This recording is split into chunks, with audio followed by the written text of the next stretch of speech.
ఇలాంటి పరిస్థితుల్లో ఈ రోజు 200 మంది కుటుంబాలు బయట ఉంటే ఒక వ్యక్తి పండగ పూట భార్యకు బాలేదని చూసుకుందామని గ్రామానికి తిరిగి వస్తే పిన్నెల్లి గ్రామానికి రాకూడదా? పోలీసులు బెదిరిస్తారా?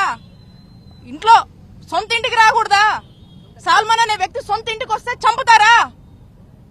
ఏమవుతుంది? ఏమనుకుంటున్నారు ఈ పోలీసులు? ఎల్లకాలం మీరే ఉంటారా?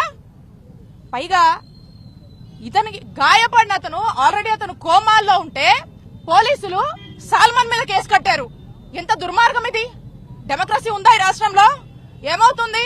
తర్వాత తన ప్రాణాలు కోల్పోతాడు, అతని పరిస్థితి బాగాలేదని చివరికి చంపిన వాళ్ళ మీద ఏదో చిన్న కేసు కడతారు. మేము డిమాండ్ చేస్తున్నాము, వైఎస్ఆర్ కాంగ్రెస్ పార్టీ డిమాండ్ చేస్తుంది, తక్షణమే ఎవరైతే నిందితులు ఉన్నారో సాల్మన్ ని చంపినటువంటి వ్యక్తుల మీద ఇమ్మీడియట్ గా యాక్షన్ తీసుకోవాలి, అరెస్ట్ చేయాలి.